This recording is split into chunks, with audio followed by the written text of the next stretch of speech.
Olá, sou o professor Edilson Sampaio, do curso de Terapia Ocupacional da Universidade Federal do Pará, e nesta aula falaremos sobre a avaliação funcional da pessoa idosa.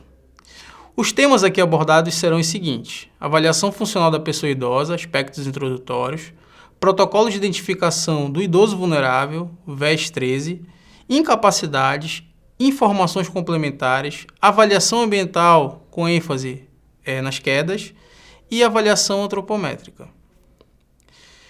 Importante destacar que essa temática faz parte da matriz educacional, onde a competência aqui trabalhada é compreender a importância da avaliação nutricional por meio da antropometria na rotina de serviços de saúde. Os objetivos educacionais aqui são identificar o método de avaliação nutricional utilizado na caderneta do idoso, bem como os padrões de referência utilizados. As habilidades trabalhadas: reconhecer os idosos que apresentam agravos ou riscos relacionados ao estado nutricional, e as atitudes esperadas são realizar a avaliação antropométrica e dar o encaminhamento necessário aos idosos, de acordo com o estado nutricional. Além disso, outra competência trabalhada nesta aula é compreender a aplicação de testes que constituem a avaliação funcional da pessoa idosa na rotina dos serviços de saúde. Os objetivos educacionais aqui listados são os seguintes: conhecer os instrumentos para avaliação funcional da pessoa idosa, aplicar os instrumentos para avaliação funcional da pessoa idosa, e espera-se que o aluno promova o rastreio das possíveis fragilidades em pessoas idosas através da aplicação desses instrumentos, que compõem a avaliação funcional. É importante frisar que a aula ela tem como base dois referenciais teóricos importantes. Um é a caderneta de saúde da pessoa idosa e o outro é o manual para a utilização da caderneta de saúde da pessoa idosa. Esta caderneta é da 5ª edição, publicada no ano de 2020. Para iniciarmos a aula de hoje, vamos falar sobre a avaliação funcional da pessoa idosa, aspectos introdutórios. A primeira pergunta que vem em mente é: o que é o estado funcional ou funcionalidade?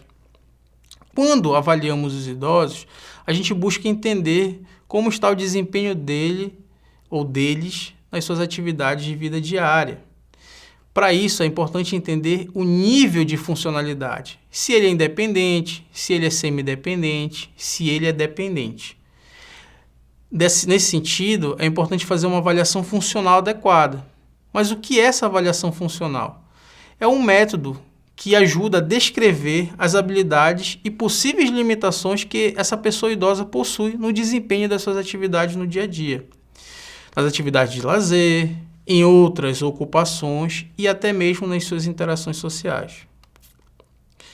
Os métodos de avaliação funcional, eles podem ser de dois tipos. Pode ser feito através de observação direta, principalmente relacionada a testes de desempenho, como, por exemplo, medida de força muscular, e observação indireta, através de questionários autoaplicados ou entrevistas face a face. Esse tipo de método indireto é comum na caderneta de saúde da pessoa idosa, é o mais utilizado. Uma nota importante aqui: os métodos relacionados à observação direta, eles possuem como vantagem a definição de dados mais confiáveis, a obtenção de dados mais confiáveis e mais precisos. É possível avaliar a força muscular através de um instrumento chamado dinamômetro, onde o idoso aplica a força e você sabe, numa escala de 1 a 5, como é que a força dele se encontra. A desvantagem desse tipo de método é que esses instrumentos eles não são tão acessíveis, financeiramente eles são um pouco mais caros. Na observação indireta, a principal vantagem é que é de fácil aplicação.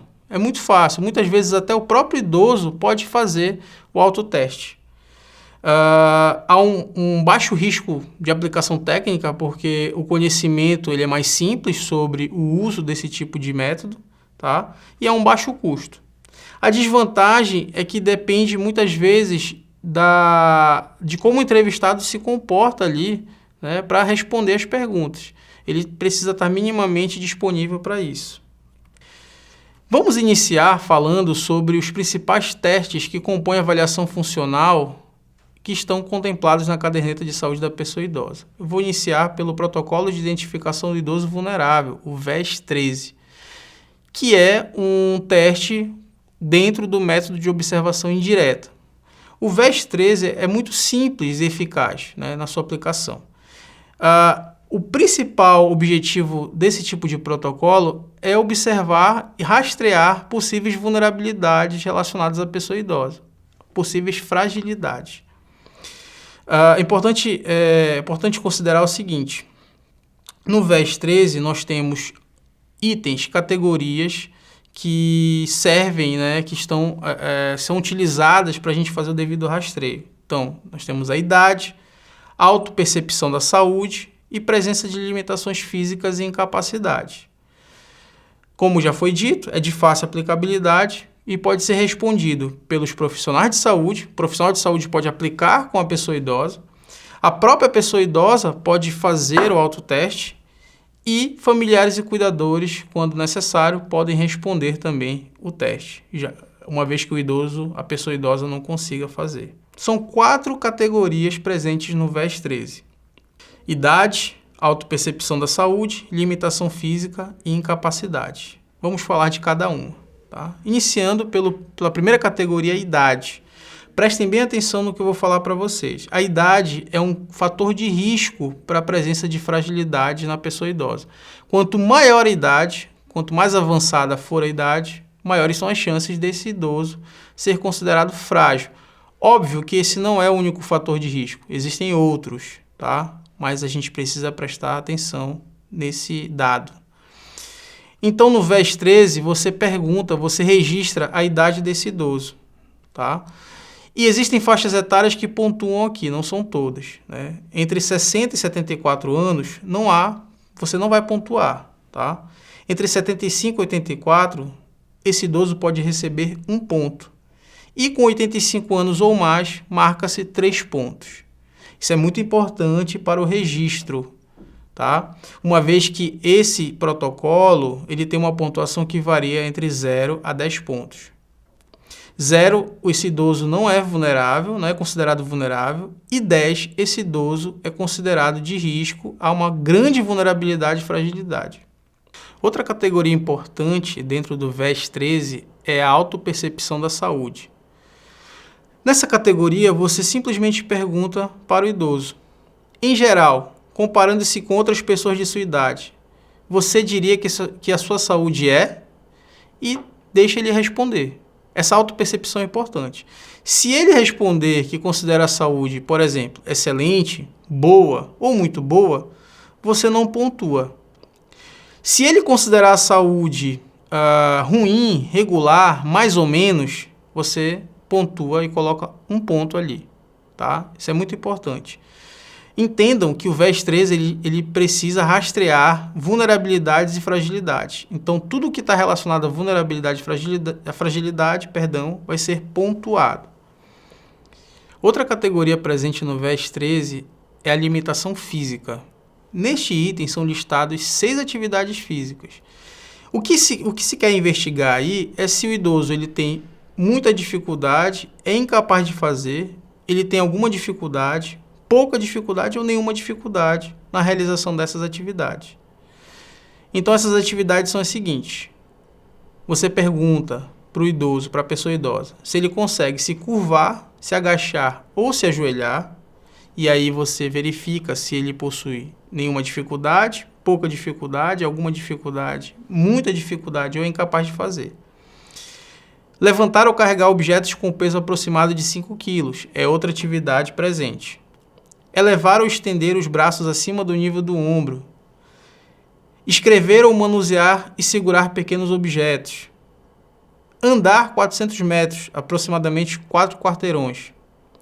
E fazer serviço doméstico pesado, como esfregar o chão ou limpar janelas. Então, são essas as 6 atividades. Tem um detalhe importante aqui. Essa categoria ela pode acumular no máximo 2 pontos, apesar de nós termos 6 atividades listadas. Isso quer dizer o seguinte: se o idoso tiver muita dificuldade ou for incapaz de fazer em pelo menos duas dessas atividades, você já percebe que atingiu a pontuação máxima da categoria. Tá? Você pode perguntar todas, ele pode em todas pontuar muita dificuldade ou incapaz de fazer. Mas saiba que na pontuação geral, essa categoria ela pode ter no máximo 2 pontos. Isso é uma observação importante. Como eu já falei também, só pontua aqui se ele apresentar muita dificuldade ou se ele é incapaz de fazer. Nas outras, alguma dificuldade, pouca ou nenhuma, ele não pontua. O tópico relacionado a incapacidades fecha, os tópicos do VES 13, tá? Neste tópico, é questionado se a pessoa idosa deixou de fazer alguma das 5 atividades listadas aqui, em função da sua saúde ou condição física. Vejam o seguinte, caso essa pessoa idosa responda sim a uma ou mais perguntas, deve ser registrado 4 pontos. Tá? O próprio teste ele te indica isso. Veja, respostas positivas sim valem 4 pontos cada. Todavia, a pontuação máxima nesse tópico é 4 pontos, mesmo que a pessoa tenha respondido sim para todas as perguntas. Quais são essas perguntas? Por causa de sua saúde ou condição física, você deixou de fazer compras? E aí ele pode responder sim ou não, tá? Um detalhe interessante, a resposta não, ela contempla outro formato também, ó. Não ou não faz compras por outros motivos que não a saúde. A segunda pergunta, por causa de sua saúde ou condição física, você deixou de controlar seu dinheiro, seus gastos ou pagar contas? A mesma resposta, sim ou não, tá? Por causa de sua condição física, você deixou de caminhar dentro de casa? Mesmas respostas aqui. Por causa de sua saúde ou condição física, você deixou de realizar tarefas domésticas leves, como lavar louça ou fazer limpeza leve? E por fim, por causa de sua saúde ou condição física, você deixou de tomar banho sozinho? Então são essas aqui as perguntas presentes no tópico incapacidade. As somas desses itens 1, 2, 3 e 4 é a pontuação total da pessoa idosa no VES 13, tá? E deve ser anotado num campo específico. Isso tem que ser assinalado num gráfico que eu vou mostrar no próximo slide, tá? O interessante, vejam, no gráfico em questão, é que você vai pontuar, vai fazer a pontuação geral, que varia de 0 a 10, como eu falei inicialmente, tá? Você vai registrar isso nesse gráfico e a grande vantagem desse instrumento é a possibilidade de você fazer um acompanhamento longitudinal. Então, vamos supor que você avaliou o seu João ou a Dona Maria na data de hoje, no ano de 2022. Você registra a pontuação total, daqui a 6 meses você volta a avaliar o seu João ou a Dona Maria. E aí você vai registrar novamente, até que você crie uma série histórica, onde você vai acompanhar esse idoso em relação à possibilidade de vulnerabilidade ou presença de fragilidade no desempenho das suas atividades diárias. Tá? Importante, no gráfico em questão, nessa representação gráfica, a parte que está em tom verde significa que o idoso tem menor vulnerabilidade, ou às vezes nem possui, né? Essa pontuação está entre 0 e 2 pontos. Se a pontuação for na faixa amarela, vocês estão vendo uma faixa amarela logo abaixo da verde, esse idoso ele já apresenta algum grau de vulnerabilidade, então a gente liga um alerta e uma atenção maior, né? Entre essa faixa amarela e a faixa vermelha, você vê que tem tons laranjas. Na representação gráfica, este espaço ele significa que há uma atenção maior que tem que ser dada. Esse idoso ele precisa de um acompanhamento mais sistematizado, ele precisa ter um acompanhamento mais próximo, uma vez que ele já encontra-se com algum grau de vulnerabilidade ou fragilidade. Como interpretar o VES 13? A gente já falou algumas coisas que cabem à interpretação. Vale frisar que o somatório final varia de 0 a 10 pontos, tá? Vocês viram na representação gráfica que se a pontuação estiver entre 0 e 2 pontos, a pessoa idosa não é considerada vulnerável. Ela continua sendo acompanhada na atenção básica à saúde ou outro serviço específico, mas não há vulnerabilidade presente, não foi rastreado isso. Se a pontuação for maior ou igual a 3, há um risco que pode ser 4,2 vezes maior de declínio funcional se comparado com idosos com pontuação menor que 2. Tá?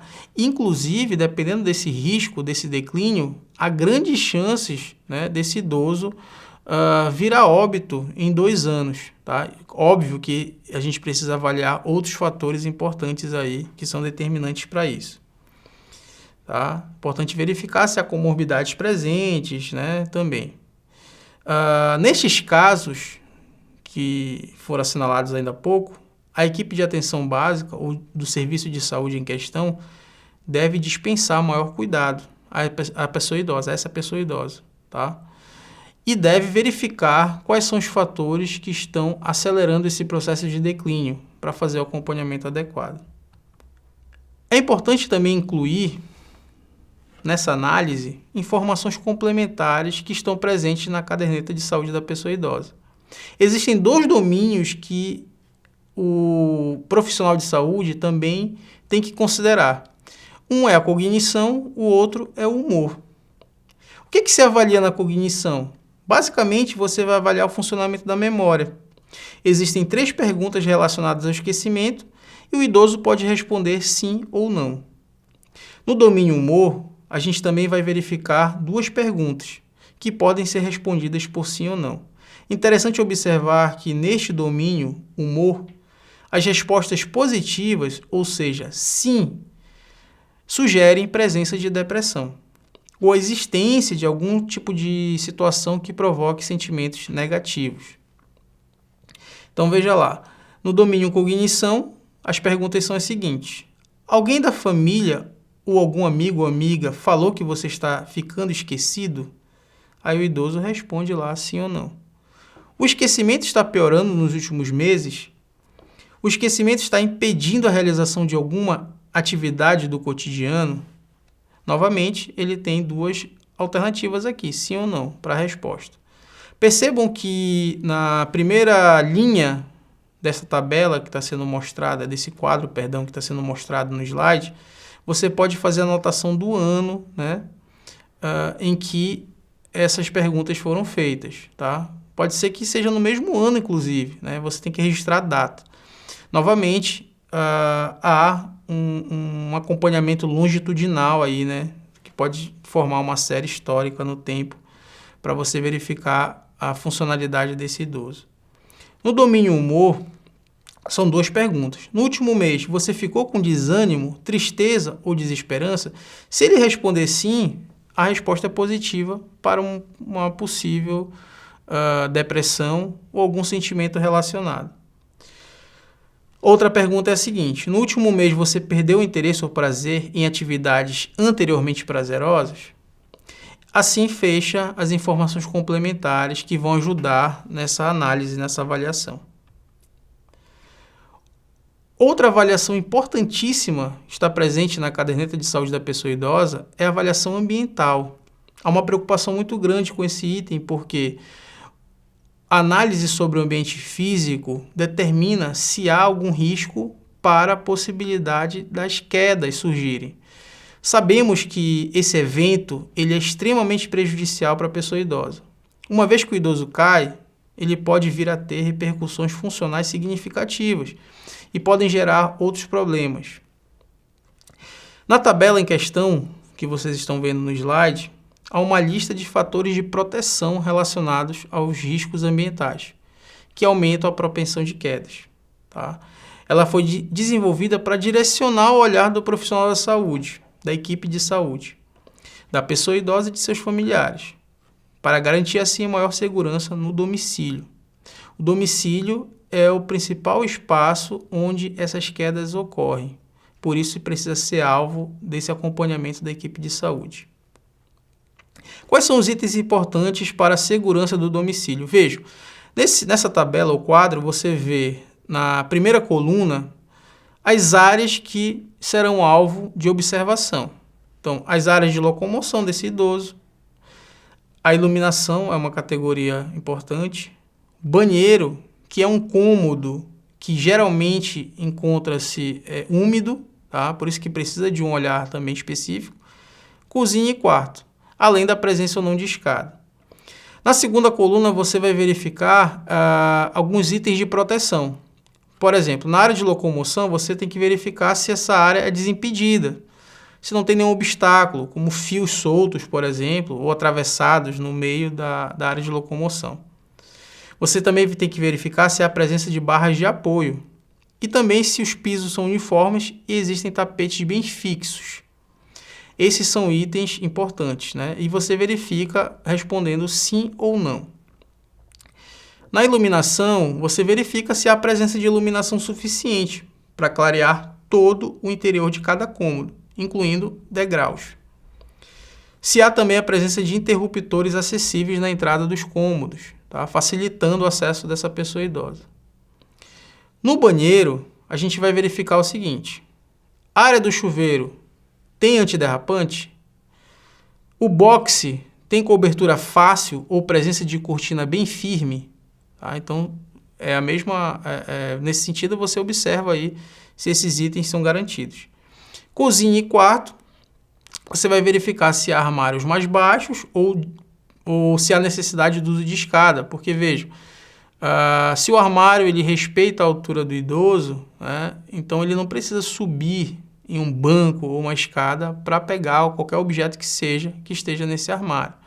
Quanto mais ele se arriscar, mais ele se coloca em situação de vulnerabilidade dentro do ambiente, né, e a gente está aqui para prevenir as quedas. E por fim, a escada. Primeiro você verifica se há ou não há. Se não existe escada, você marca que ela não está presente, tá? Mas se estiver escada, você vai verificar se essa escada possui piso antiderrapante nos degraus e se há corrimão dos dois lados e se eles estão bem fixos, firmes.